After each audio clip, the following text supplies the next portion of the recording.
Previously, when beginning our quest of hunting down Daedric shrines amid the surreptitious sects of Cyrodiil, we had found ourselves at one Borba Gra-Uzgash's store in Cheydinhal, in which she had shared. Borba Gra-Uzgash. We've got everything the adventurer needs. I'm an old adventurer myself, and I know what's wanted. And I think there's a shrine to Boethia high in the Vallis Mountains, southeast of Cheydinhal. Bye. Fight well. With more experience under our belt, we later seek out the prince's shrine and find ourselves high in the Vallis Mountains across a treacherous trail and see nestled in a nook of jagged rocks overlooking the valley below. The standard 3 acolytes paying homage to a humanoid deity. The statue depicts a man, hair tied high in a bun, adorned by 2 spiked pauldrons and cape, bare-chested, and standing ready holding a hefty 2-handed axe. Approaching the nearest follower, the Argonian commoner, Pargine, who dismisses. There's nothing to see here. Why don't you just go home? Go then. The white-haired dark elf commoner, Tolvasa Sendis, then scoffs. This location is supposed to be secret. Not secret enough, obviously. Remember, this place is sacred. Finally, we seek out the priest-garbed Red Guard warrior, Haquan, facing his deity, and he casually warns. You approach the shrine of Boethia. Tread lightly. I'm here to gain Boethia's favor. Any tips on how? You believe yourself worthy to approach the shrine of Boethia? Perhaps. Or perhaps you will be slaughtered. It is your choice. We can then respond, on second thought, I will not approach the shrine. Your decision is a wise one. You would be foolish to think that you might gain the favor of Boethia. Otherwise, I'll approach the shrine if it means I will leave with one of Boethia's prized artifacts. You are brave, or suicidal. Approach then, and make an offering. Boethia demands a Daedra's heart. I'll be here. A quest and updates. I've been told by one of Boethia's followers that in order to summon the Daedra, I must give a Daedra heart as an offering to the statue. You must be level 20 to begin this quest. Daedra hearts, of course, are a rarity in Cyrodiil, found guaranteed in a few paltry locations, one of which is the Imperial City's main ingredient store for sale. However, we had procured over a half-dozen hearts against varying Daedra in Periite's trials to retrieve his followers' lost souls. Returning to the shrine, heart in hand, we offer the heart to the dark warrior who questions. Why do you summon me? You are not one of my faithful. Do you hope to be counted among my chosen? Then prove yourself to me, mortal. I shall open a portal for you to one of my realms in Oblivion. Go and take your place in my tournament of 10 bloods. Survive, and you will be rewarded. Fail, and your soul belongs to me. With promise to become the Prince of Plot's chosen, we turn to Haquan, who instructs. Boethia has opened a portal for you. Consider yourself lucky. You have the chance to die in Boethia's service. What do you think is on the other side? You have approached the shrine and spoken with Boethia. Enter the portal, or do not. We watch and wait.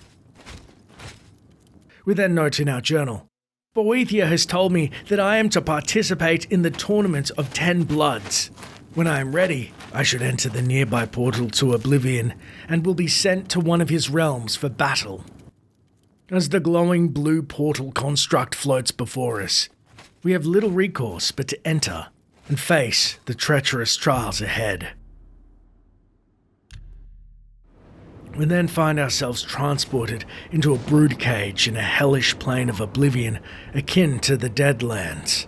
With lava licking at our feet, we attempt to free ourselves and find the cage's north side easily falls away, and the Daedric Prince greets. Welcome, Imperial, to the tournament of 10 bloods. To your right, through each of 9 gates, another chosen awaits you. Making our way forward into the Ashen Arena, we come across a crossroads with two promised gates flanking us. Ahead, a gargantuan stone sculpture of Boethia looms across his makeshift arena, no doubt to watch over the battle.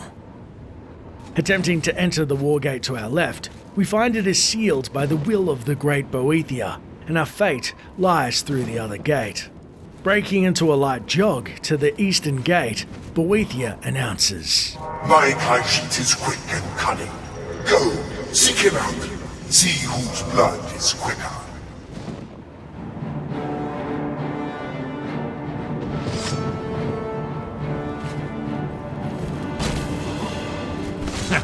I'm just warming up, you pathetic worm. Oh, what's the matter? Is the baby gonna cry? Ha! You'll never tell.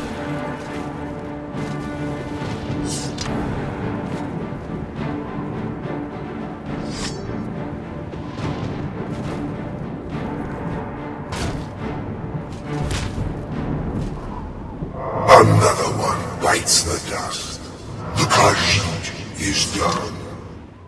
On the Khajiit's corpse, we find a tidy glass set of armor to bolster our defenses, plus a strong potion of healing.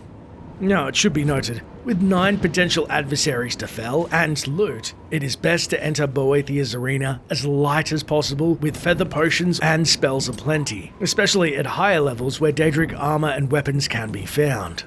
Across the next island of Ash, we see to the southeast, the Khajiit too was transported to the realm in a similar fashion before we near the gate to the northeast and here. This Nord is an animal, a glorious beast. Watch her teeth. She bites. Got ourselves a live one.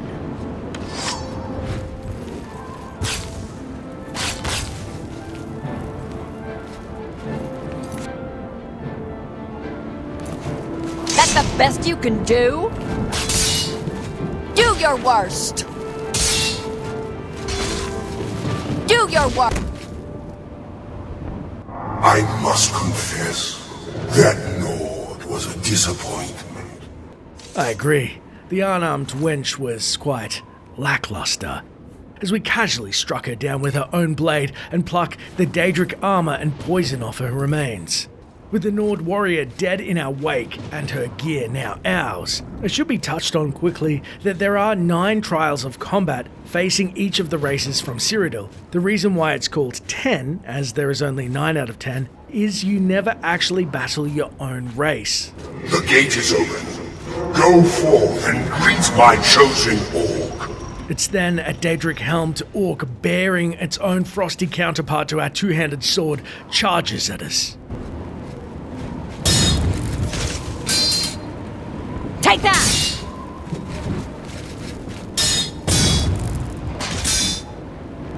Do your worst! Jump on my sword while you... Alas, poor orc. This was not your finest hour. Swapping our fiery sword for the sister claymore of winter, we momentarily braved the lava for the coveted Daedric helm and goods on the orc's body, left to float in humiliation in the fiery waters of Oblivion. As we cross her entry point, we then see a small bridge atop lava in the orc's arena and note the landmark for our next battle, which Boethia introduces. Greet the war-hardened Red Guard. Fight for my glory, chosen one. We're then rushed by the mace-wielding warrior, who proves quite effective with his weapon of choice. What's the matter? Getting tired? Don't feel bad? No one lives forever. Today you die!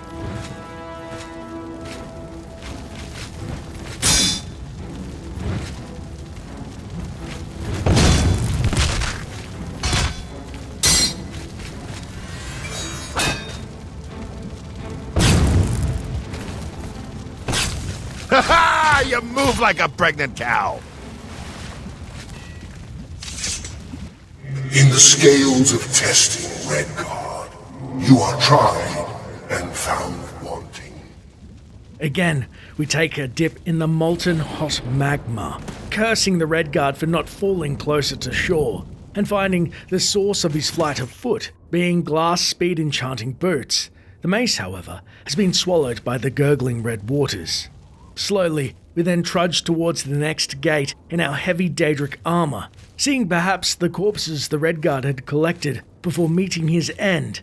And as we near the northwestern gate, Boethia declares, Through the gate, my wood elf waits. Hurry, and do not disappoint me. A spry Bosma then springs into action and slings arrows and taunts alike. Am I supposed to be impressed?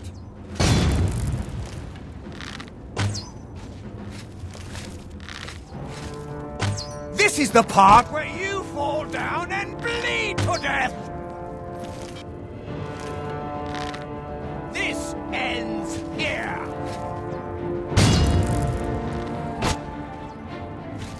Show me what you've got! Oh, what's the matter? Is the baby gonna cry?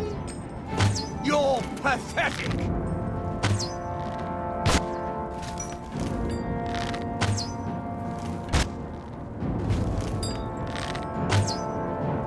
Show me what you've got! You're pathetic! Die, damn you! This ends here! Die, damn you!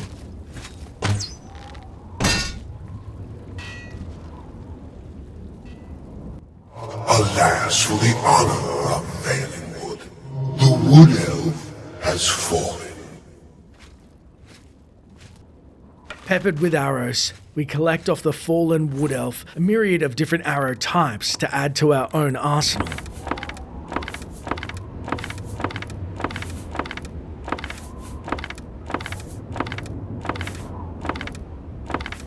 Soon to the southwest, we hear of an Argonian from Boethia in the distance. Beyond this gate is my Argonian challenger. She is a clever thing, and eager for your blood. Again, we trade arrows, except this Argonian has a few tricks up their sleeve.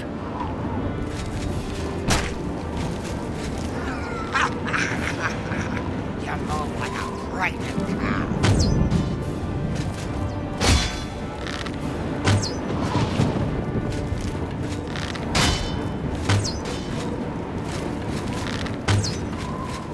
That's the best you can do.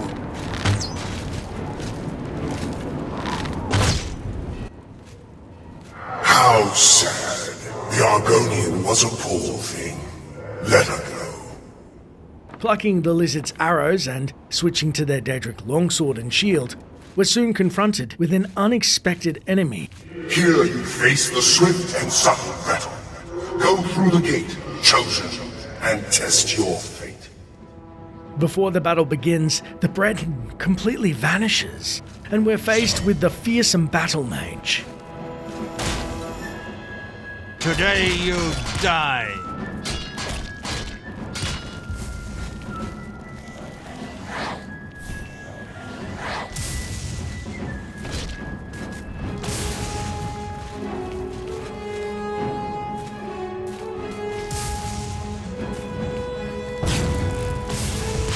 This is the part where you...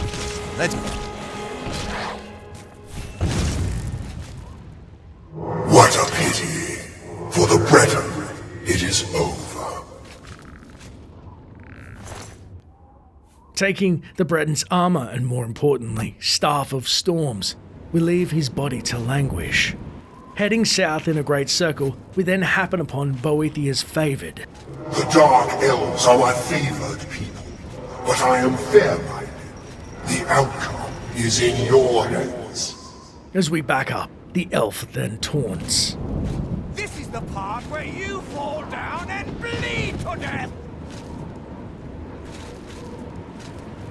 Die in pity! Where are you? Sick of dodging a barrage of arrows, we then take a leaf from the Breton's book, turning invisible in an effort to stalk out our prey.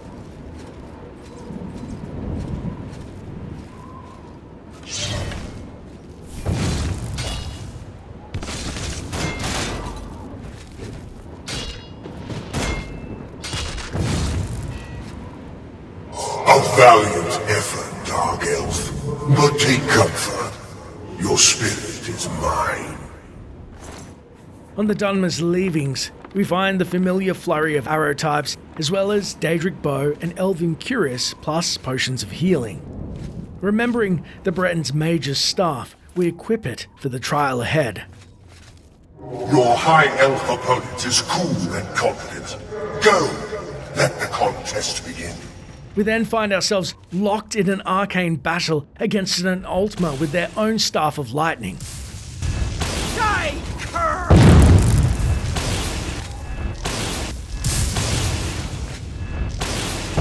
You're pathetic!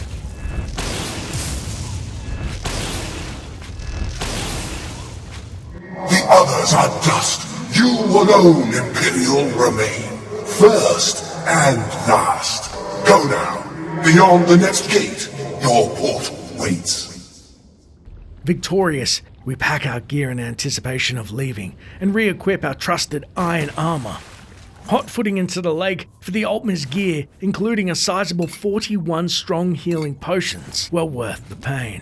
Making our way back to our own broken cage we arrived in, Boethia announces, I have opened a portal for your return to the world of men. Go now, Chosen One, and claim your prize. With so much loot to be had, we then approach the portal, and cleverly, the game allows us a final chance to claim the spoils from the dead before we return to Nirn.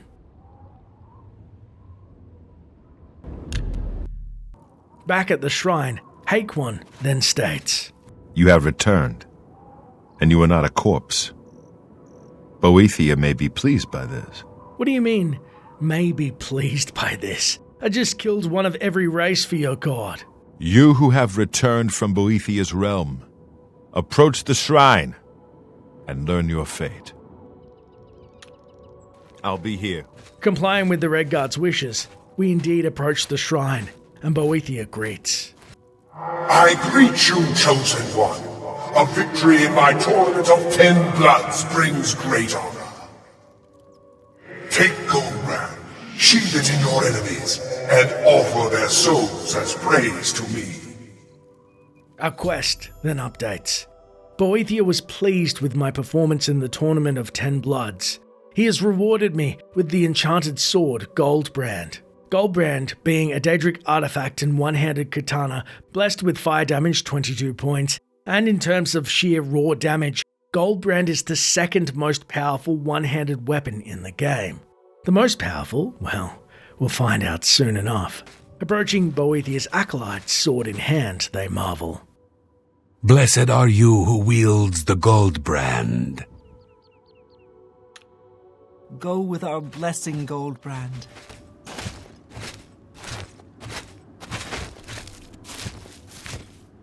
Departing the shrine, we then find a nearby serene camp with an errant bandit hedge wizard, and are fortunate enough to test the sword's efficacy.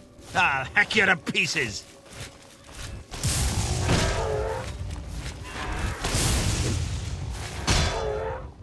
Let's get this over with. Today you die.